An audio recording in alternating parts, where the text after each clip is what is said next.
नमस्कार, मैं प्रतीक पटनायक स्वागत करता हूं आपका एक बार फिर हमारे चैनल पे।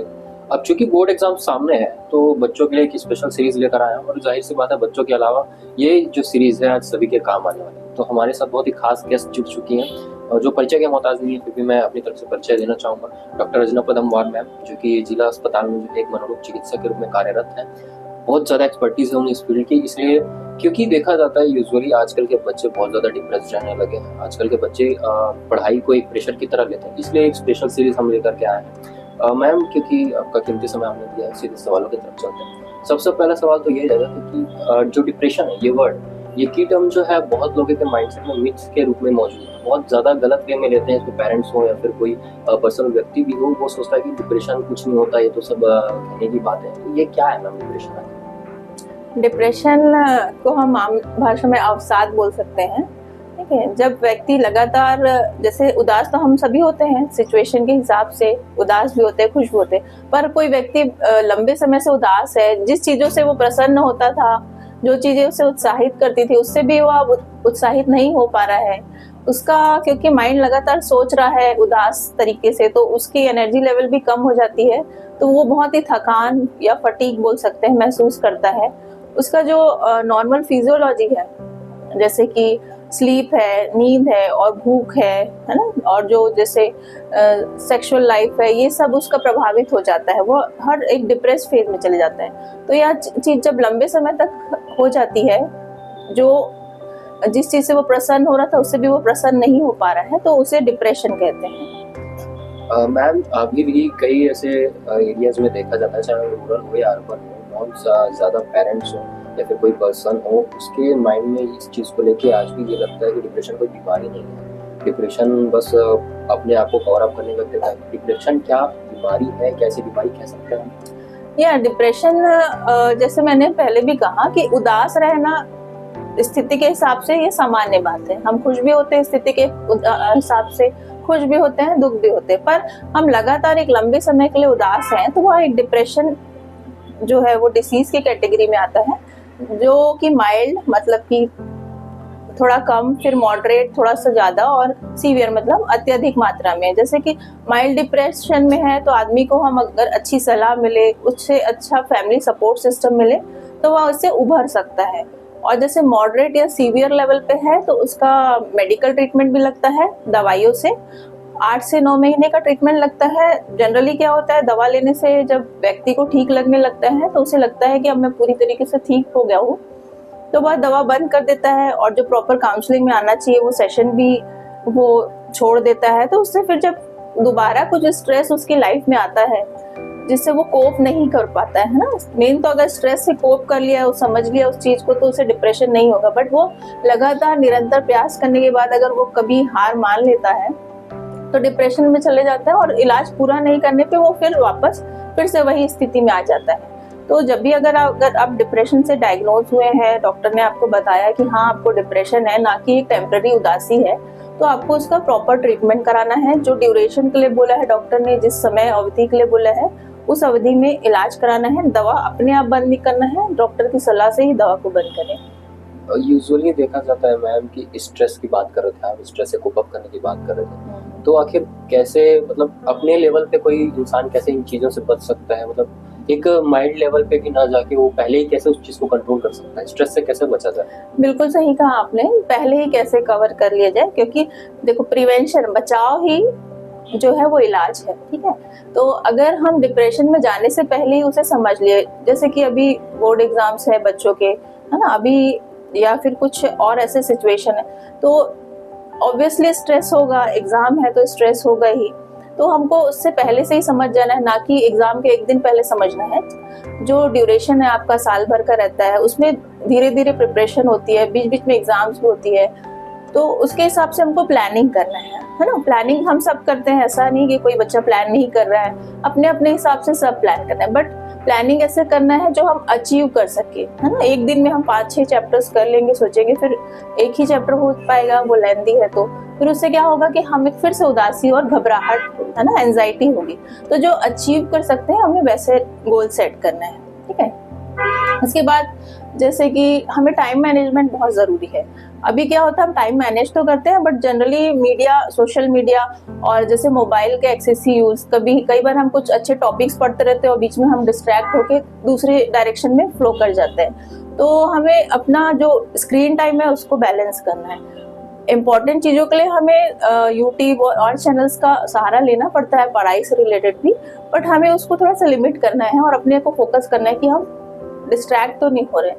और क्योंकि हम आज के ज़माने में हम स्क्रीन टाइम दे रहे हैं, सोशल मीडिया का यूज़ कर रहे हैं, तो इसके साथ हमको मेडिटेशन पे भी इक्वली फोकस करना है। मतलब हमें ऐसे रूल बना लेना है कि if we are using mobile and other screen time things, then we have to do meditation that will हमारे मन को जो शांत करे, क्योंकि लगातार लाइट और हमें आई को जब सेंसेशन जाता है तो हमारा माइंड बहुत ही एक्टिवेटेड होता है, जिससे हमारा जो सिस्टम है वो एक्टिवेटेड मोड में रहता है। तो हमारे माइंड को काम डाउन करेंगे, हमारे माइंड को हम ट्रेन करेंगे कि शांत कैसे रहना है, तो हम चीज़ों को और स्ट्रेस को मैनेज कर सकते हैं। शांत कैसे रहना से मतलब ये है कि हमें मेडिटेशन करना है, जिससे हमारी डिसीजन मेकिंग कैपेबिलिटी भी बढ़ेगी, हम अपने स्ट्रेस को कोप कर पाएंगे।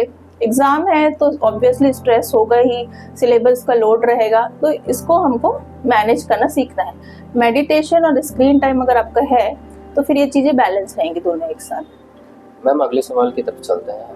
मेरा ये सवाल रहेगा कि यूजुअली मतलब पहले देखा जाता था कि ज़्यादातर जो है मिडिल एज या फिर उससे नीचे के जो यूथ्स हैं वो ज़्यादा अफेक्टेड होते थे इस चीज़ से। हालांकि मैं ये नहीं कहता कि एज क्राइटेरिया है इसका, लेकिन आजकल देखा जा रहा है कि उससे शिफ्ट होकर के अब 15 to 16 यानी टीनेज में ज़्यादा शिफ्ट हो गया। टीनेजर्स जो है वो ज़्यादा शिकार हो रहे हैं। इसका ऐसा क्यों हो रहा है? इसके पीछे रीज़न क्या है?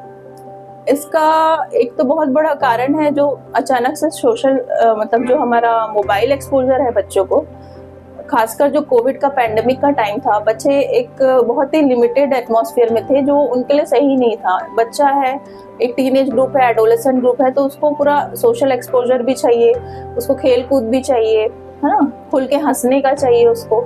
ये सब चीज़ अचानक से लिमिट होने के लिए, और 2-3 दिन के लिए, काफ़ी थोड़ा लंबे समय के लिए जो लिमिट हो गया था, उससे बच्चों का जो रूटीन का पढ़ाई था, स्कूल था, वो सब डिस्टर्ब हुआ। तो उससे भी इनके ग्रोथ का जो इम्पोर्टेंट फेज था उस पर वो हिट किया है। तो उसके लिए जैसे डिप्रेशन उसी टाइम ही हमें ज़्यादा देखने मिला। बच्चे जब दोबारा स्कूल ज्वाइन किए तो अब उनको पढ़ने की आदत ही चली गई थी।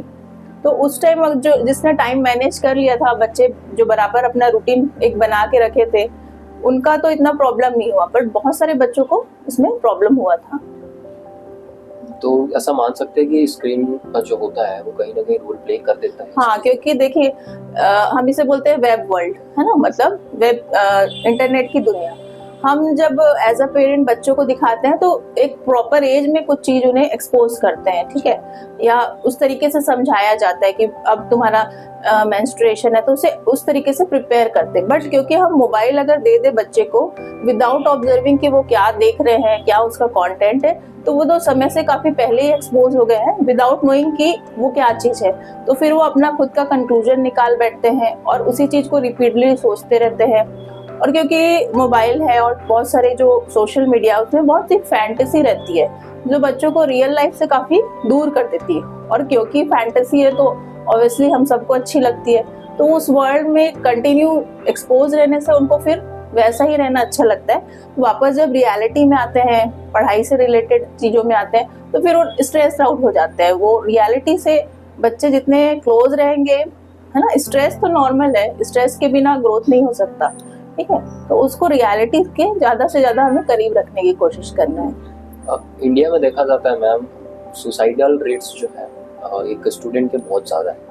ऐसी स्टडीज़ जो है, रिसेंट स्टडीज़ में से कहा जाता है कि सुसाइडल रेट्स बहुत ज़्यादा हो चुके हैं। तो बच्चे आजकल, जाहिर सी बात है 21-20 साल के भी ना हो, तो आजकल देखा जा रहा है कि 8-7 में पढ़ने वाले बच्चे भी ऐसा स्टेप ले रहे हैं। तो पेरेंट्स इसको कैसे एनकाउंटर कर सकते हैं? कैसे पहले इनको पता चल जाए, मतलब ऐसे कौन से कहना चाहिए सिम्टम्स होंगे जिससे ये आइडेंटिफाई हो सके कि बच्चा जो है मेंटल हेल्थ से जूझ रहा है? पेरेंट्स तो सबसे पहले, जब हम जो फर्स्ट रूल है कि हमको फर्स्ट स्टेप है कि उस पर इम्पोज नहीं करना है कि उसे क्या बनना है। वैसे अब काफ़ी पेरेंट जागरूक है, उन्हें पता है कि बच्चों को छोड़ देना है, अपने विलिंग से उनको बनने देना है। पहले एक सिस्टम था जैसे पीईटी, पीएमटी, इसी पे फोकस रहता था। अब काफी सारे फील्ड आ चुके हैं, इवन ऑनलाइन भी बहुत सारे जॉब ऑप्शन है। तो पहले तो उनको चूज करने देना है और उनको उसके बारे में एक्सपोजर भी देना है कि ठीक है, आपने ये फील्ड चुना है, इसमें आगे चल के ये ऑप्शन है, आपने अगर ये चुना है तो इसमें ये ऑप्शन है, और उसके बेनिफिट्स और हार्म हमको चूज उन्हीं को करने देना है। हमें उन्हें प्रॉपर एक्सपोजर देना है जो भी डायरेक्शन में उनका इंटरेस्ट है। दूसरा, अगर वो उस गोल को अचीव नहीं कर पाते हैं, जैसे मान लो किसी ने प्रिपरेशन की और नहीं अचीव हो रहा है, तो उसे और मोटिवेशन के साथ दोबारा तैयारी करने के लिए कहना है और फेलियर को हैंडल करना सिखाना है। सक्सेस को तो हैंडल करने की जरूरत नहीं है, पर फेलियर अगर हो जाए तो उसे कैसे हैंडल करना है वो हमें सिखाना है बच्चों को। आगे चलते हैं मैम। कई बच्चों का जो कैपेसिटी है, ब्रेन कैपेसिटी है, वो इफेक्ट हो जाता है इन चीज़ों से। वो जितना कोप अप कर पा रहे थे, पहले पढ़ाई कवर कर पा रहे थे, वो नहीं कर पाते, उसकी वजह से फिर स्ट्रेस में आते हैं और फिर ऐसा कोई स्टेप ले लेते हैं। फॉर एग्जाम्पल, अगर कोई बच्चा फेल हो गया तो उसके बाद पेरेंट्स की ड्यूटी तो रहेगी, जाहिर सी बात है कि उसको सपोर्ट देना, मोरल सपोर्ट देना, लेकिन एक बच्चा खुद में कैसे, क्योंकि आजकल 15 to 16 एज ग्रुप के बच्चे ऐसे हैं जो बहुत ज़्यादा हद तक समझदार हो चुके हैं, वो खुद पे कैसे कंट्रोल करें, अपने सेल्फ कंट्रोल कैसे लाए कि मैं फेलियर को इस तरह हैंडल करूं। ठीक है, काफी सही कहा आपने। 16 ईयर का भी बच्चा इतना मेच्योर है कि उसे पसंद नहीं कि कोई उसे एडवाइस दे या डिसीजन दे। हम छोटे बच्चों को एक एज तक समझा सकते हैं, उसके बाद वो काफी जल्दी खुद ही सेल्फ डिपेंडेंट होना चाहते हैं। तो इसमें जैसे उनको अगर बताना है कि अगर आप सेल्फ डिपेंडेंट होना चाहते हैं तो आप बहुत अच्छा सोच रहे हैं, है ना। पेरेंट्स तो यही चाहता है कि उसका बच्चा सेल्फ डिपेंडेंट होकर कर ले तो उनकी रिस्पॉन्सिबिलिटी हो जाती है। तो उसके डायरेक्शन में हमको सही डायरेक्शन देना है। जैसे कि अगर आप प्रॉपर डिसिप्लिन में रहेंगे, एक आपका सोने का रूटीन रहना चाहिए, ये सब बच्चों को हैबिट में लाना है। और इसके अलावा अगर आपको स्ट्रेस होए तो किस किस तरीके से मैनेज करना है, जैसे कि मेडिटेशन के द्वारा। एंगर मैनेजमेंट के भी काफ़ी सारे स्किल्स रहते हैं, जैसे कि डीप ब्रीदिंग है, रिवर्स काउंटिंग है। ये सब में उनको अपने को पहचानना है कि हमारे बच्चे में क्या चीज़ लैकिंग है। अगर उसको एंगर का इशू है या बहुत ज़्यादा इमोशनली लबाइल है या वो उसका सेल्फ कॉन्फिडेंस कम है, इसको हमको आइडेंटिफाई करना है और उस डायरेक्शन में फिर उसमें प्रयत्न करना है। अगले सवाल की तरफ चलेंगे मैम, क्योंकि सेशन ज़्यादा लंबा नहीं खींचता। कुछ बच्चे होते हैं जो मेंटली थोड़ा डिस्टर्ब होते हैं या फिर मेंटली थोड़ा वीक होते हैं। ऐसे बच्चों को या फिर ऐसे आसपास रहने वाले पर्सन्स को हमारे ही लोग या फिर आसपास रहने वाले लोग ही उसे पागल घोषित कर देते हैं, पागल डिसाइड कर देते, तो पागल जो है डिक्लेयर कर देता है। तो उस अर्ली स्टेज पे कैसे कोई उसके सिम्टम्स पहचान सकता है कि मेंटली थोड़ा सा इल है या फिर मेंटली, क्योंकि जाहिर सी बात है हर व्यक्ति पागल नहीं होता, किसी को ट्रीट किया जा सकता है, उसको पहचाना कैसे जाए, क्योंकि ये शुरुआत घर से ही होगी। यदि कोई बच्चा है वो कमजोर है दिमाग से थोड़ा, तो पेरेंट्स कैसे आइडेंटिफाई करेंगे कि बच्चा जो है इस अभी जो है एज लेवल पे जो है उसका ब्रेन ढंग से वर्क नहीं कर रहा है। इसमें दो तरीके की चीजें होते हैं। एक तो आईडेडी होता है, मतलब अगर बच्चे को जन्मजात विकृति है, मान लो वो पैदा हुआ और सांस नहीं ले पाया, तो जो सेरिब्रल पाल्सी और इस टाइप के केसेस रहते हैं तो उनका आईक्यू लेवल भी लो रहता है। तो ऐसे बच्चों का जो रहता है, स्पेशल चाइल्ड रहते हैं, इनका प्रमाण पत्र भी बनता है जिसके लिए वो जिला अस्पताल में इसकी सुविधा है। उसके बाद उनका जो माइलस्टोन है, ऑब्वियसली बाकी बच्चों से थोड़ा स्लो ग्रोथ रहता है और उनके लिए स्पेशल स्कूल रहते हैं, जैसे धमतरी में सार्थक स्कूल है और मूकबधिर शाला है, ये अलग चीज है। और दूसरा रहता है मानसिक रोग, जैसे कि स्किज़ोफ्रेनिया है और ओसीडी, ऑब्सेसिव कंपल्शन, जिसमें कोई व्यक्ति बार बार एक ही चीज को करता है। बच्चों में भी देखा गया कि कई बच्चे बार बार हाथ धोते हैं, सफाई करते हैं। तो इसमें, और रही बात पागलपन की, तो ये टर्म अब यूज नहीं करते हैं। मेंटल हेल्थ 2017 के अनुसार पागल जैसे कोई चीज नहीं होती, एक अल्टर मेंटल स्टेट रहता है, जैसे कि व्यक्ति को कुछ सुनाई दिखाई देने लगता है, उसके रिस्पॉन्स में वो बोलने लगता है। तो जो हम राह चलते देखते हैं कि वो बोल रहा है, इसलिए बोल रहा है क्योंकि उसके कानों में आवाज आती रहती है, तो उसके रिस्पॉन्स में वो बोलता है। तो इसको हम तो इजिली आइडेंटिफाई कर सकते हैं। सेकेंड, अगर घर में ऐसा कुछ हो रहा है तो हम पहचान सकते हैं कि पहले से वो अगर सोशली विड्रॉ रहने लग गया है और उसका बिहेवियर सडन चेंज हुआ है, जो चीज वो एंजॉय करता था पर अब उसमें वो हंस नहीं रहा है, तो इस या ऐसा कुछ लग रहा है कि किसी नशे की लत में है, तो इसको आइडेंटिफाई करके तुरंत अपने को मेडिकल हेल्प लेनी है। मेंटल हेल्थ सबसे ज्यादा इम्पोर्टेंट है। ब्रेन को हेल्दी रखने के लिए लाइफ स्टाइल में क्या चेंजेस होने चाहिए, क्या लाइफ स्टाइल होनी चाहिए? इसके लिए तो पहले एक अपनी लाइफ स्टाइल होनी चाहिए, है ना। जैसे कि प्रॉपर स्लीप रहना चाहिए, एडिक्शन से दूर ही रहना चाहिए, एक मेडिटेशन बहुत इंपॉर्टेंट है जो हमको अपने आगे की लाइफ में ऐड करना है सभी को, क्योंकि हम बहुत ज्यादा स्क्रीन टाइम से प्रभावित है सबके सब। तो मेडिटेशन जैसे कि जापान है और कंट्रीज में देखते हैं, डेवलप्ड कंट्री में मेडिटेशन को इन्होंने काफी अच्छे से योगा एंड मेडिटेशन को इंक्लूड करना है। सो योगा और एक्सरसाइजेस ये की टर्म्स होते हैं, ये प्ले करते हैं ब्रेन में जो, क्योंकि लोगों को लगता है फिजिकल एक्टिविटी से आखिर ब्रेन का क्या कनेक्शन है। ब्रेन को शार्प करना, कई बच्चों का ये भी रहता है कि ब्रेन को शार्प कैसे करें, तो इन चीज़ों से ब्रेन को शार्प करने में हेल्प मिलती है ना। देखिए ब्रेन जैसे हम सोचते हैं शार्प नहीं होता है, जैसे मान लो कोई बच्चा सेरिब्रल पाल्सी का है तो ऐसा कुछ दवा नहीं है जिससे वो एकदम उसका ब्रेन नॉर्मल हो जाए, है ना। ब्रेन जो एक बार डेड हो जाता है तो फिर उसको रिजुवेनेट नहीं कर सकते। तो हमको अपना ब्रेन को एक्टिवेटेड रखना है, उसके लिए हमको प्रॉपर एक स्लीप है और ये जो मैंने बताया एक्सरसाइज रहना चाहिए। जब हम एक्सरसाइज करते हैं तो हमको पता है कि बहुत सारे पॉजिटिव हार्मोन्स, एंडोर्फिन्स ऐसे केमिकल रिलीज होते हैं जिससे हमारा मूड भी एलिवेट होता है। सिमिलरली जब हम मेडिटेशन करते हैं तो जो हमारा, मान लो हम घबराहट के शिकार है, बहुत तेज से सांस चलती है, पसीना पसीना हो जाते हैं, तो हमारा माइंड काम होता है तो बॉडी में भी सिग्नल मिलता है तो बॉडी भी काम होती है। तो माइंड और बॉडी दोनों इंटर रिलेटेड रहते हैं, अलग चीजें नहीं है। आखिरी के 2 सवाल में इसके बाद सेशन एंड करते हैं। एक तो मैं फिर से सुसाइडल पॉइंट पे जाऊंगा, सुसाइडल टेंडेंसी। जिन बच्चों को सपोज कोई बच्चे होते हैं एग्जाम में फेल हो गए, उनको सुसाइडल टेंडेंसीज आ रही, तो वो उन्हें कैसे कंट्रोल करेंगे, क्योंकि कभी कभी कोई हेल्प के लिए नहीं पहुंच पाता वहाँ पे, तो आप उस टाइम पे आप खुद जिम्मेदार होते हैं उस चीज़ के लिए, तो उस चीज़ को रोका कैसे जाए। इसके लिए हमको प्रिवेंटिव एस्पेक्ट्स लेना है। एग्जाम के पहले जैसे आपने आज सेशन लिया, वैसे हर स्कूल में एक भले 15 मिनट से आधे घंटे का एक सेशन हुए कि अगर फेलियर हुई तो कैसे करना है। स्कूल में एक डेडिकेटेड स्टाफ रहते हैं और रहना भी चाहिए, जो हमें कोई भी मेंटल स्ट्रेस हुए बच्चा अगर है तो इंडिविजुअली उससे कोप अप कर सके, ऐसे कोई एक फैकल्टी रहना चाहिए। और एक ग्रुप डिस्कशन जैसे भी होना चाहिए स्कूल में कि अगर आप एग्जाम में ऐसा प्रॉब्लम हुए तो आपको कैसे हैंडल कर। मैम बात करें टीनेज ग्रुप की या फिर उसके ऊपर की ग्रुप की, मैच्योर ग्रुप्स की भी, तो ऐसा देखा जाता है कि फेलियर को ओवरकम करने के लिए, फेलियर को दबाने के लिए कुछ बच्चे जो है एडिक्शन का सहारा लेते हैं। उनको लगता है कि एडिक्शन जो है उससे कहीं ना कहीं इस चीज़ में हेल्प मिलेगी। ये क्या है और क्यों इस वे में जा रहा है उससे?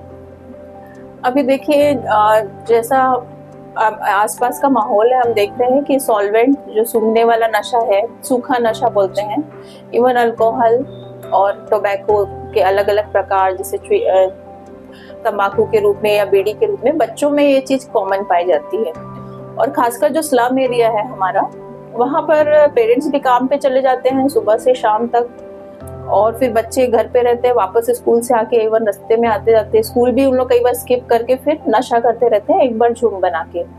तो इसके लिए हमारा जो एक बहुत अच्छा सिस्टम है, अटेंडेंस सिस्टम है। अगर बच्चा नहीं स्कूल पहुंच रहा है तो उसको कॉल बैक भी करते हैं टीचर, तो इससे हम ट्रैक कर पाते हैं कि बच्चा स्कूल से तो निकला, घर से तो निकला पर स्कूल पहुंचा कि नहीं। अब अगर कोई पेरेंट आइडेंटिफाई कर रहा है कि बच्चा नशा कर रहा है तो उसको तुरंत आपको हेल्प के लिए लाना है। जैसे चाइल्ड वेलफेयर कम्युनिटी रहती है, जो कमेटी है, उस पर ला सकते हैं, या डायरेक्ट स्पर्श क्लिनिक धमतरी में ला सकते हैं। अगर आसपास कोई सामान बिक्री कर रहा है तो उस पे हम सभी को ही एक्शन लेना है, क्योंकि हम जिस कॉर्नर पे बैठे हैं हम वहां से इलाज कर सकते हैं, बट उसका जो फैलाव है उस नशे का अगर आपके एरिया में फैल रहा है तो उसको जो वहाँ के जो लोग हैं उसी को ही कंट्रोल करना पड़ेगा। अगर आप उसका वहाँ पहुंच रहा है उसको रिस्ट्रिक्ट कर दे तो ऑब्वियसली बच्चों पे भी एक अच्छा मैसेज जाएगा कि ये गलत चीज है, इसलिए हमारे पेरेंट्स मना कर रहे हैं। पर अगर हम एक दूसरे को ये देखते रहे कि वह भी नहीं मना कर रहा है, मैं भी नहीं मना कर पाऊंगा, तो इससे तो मैसेज जाएगा कि ये एक्सेप्ट कर लेंगे बच्चे उसको कि उसको करना है। इसी में एक क्वेश्चन रहेगा कि रिवर्स साइकोलॉजी एक टर्म आता है हमें। पेरेंट्स जो होते हैं जब इन चीज़ों का पता लगता है तो वायलेंस का सहारा लेते हैं, या फिर बहुत ज़्यादा डांट देना बच्चों को, या फिर कुछ ऐसे शब्द बोल देना जो कहीं ना कहीं घर कर जाते हैं। तो पेरेंट्स को क्या बचाव करना चाहिए, कैसे हैंडल करें इस सिचुएशन को जब पेरेंट्स उसको फेस कर रहे हैं? देखिए बहुत पेरेंट्स आते हैं, बोलते हैं हमारे यहाँ तो कोई नशा करता ही नहीं है, फिर ये पता नहीं कहाँ से थी। देखिए बच्चा के लिए आपका घर एटमॉस्फेयर नहीं है, उसके लिए एटमॉस्फेयर उसका स्कूल भी है, कॉलोनी भी है, पूरा जो आपका सिटी है वो है। तो अगर वहाँ भी कोई नशा कर रहा है या कोई गाली दे रहा है और बच्चा सीख के आके घर में बोल रहा है, तो वो कहीं ना कहीं उसके पर्यावरण से ही हो पा रहा है, जो एनवायरनमेंट है उसी से हो पा रहा है। तो हमको एक ग्रुप में काम करेंगे तभी नशा मुक्त कर सकते हैं। बच्चों के मामले में, बड़ों के मामले में तो मैं बात नहीं कर रही हूँ। अगर बच्चों पे फोकस, क्योंकि बच्चे जो है हमारा फ्यूचर है। अगर हम अभी काम कर पा रहे हैं, बट हो सकता है आफ्टर गेटिंग ओल्ड हम काम ना कर पाए, तो उस टाइम हमारे बच्चे जब अगर नशे के चुंगल में पहुंच जाएंगे तो वो फिर बड़े होके कुछ भी नहीं कर पाएंगे। तो अगर बच्चों के लिए सोचना है तो हमें ग्रुप में एक्टिविटी करनी पड़ेगी, ना कि फैमिली लेवल करना है। Okay, thank you ma'am. Last एक मैसेज दे देंगे बच्चों को जिनके एग्जाम्स आ रहे हैं सामने। सभी बच्चों को मैं ऑल द बेस्ट करूंगी। जितना अपनी कैपेबिलिटी है उसके अनुसार हमें 100% वर्क करना है। अगर फिर भी कुछ असफलताएं मिलती है तो उससे घबराना नहीं है, फिर से प्रयत्न करना है और अपने आप को कभी ये नहीं समझना है कि हमेशा असफल ही होंगे। हमेशा अपने आप को आगे ही बढ़ाने का कोशिश करना है। Thank you very much ma'am for this wonderful session and आपका बहुत बहुत शुक्रिया, आप इस चैनल पे आई हमारे और आपका समय दिया। ये थी आज की खास मेहमान और एक खास सेशन जो कि बच्चों के लिए था। अगली सेशन में या अगली एक और एपिसोड के साथ हम लोग फिर आएंगे, तब तक के लिए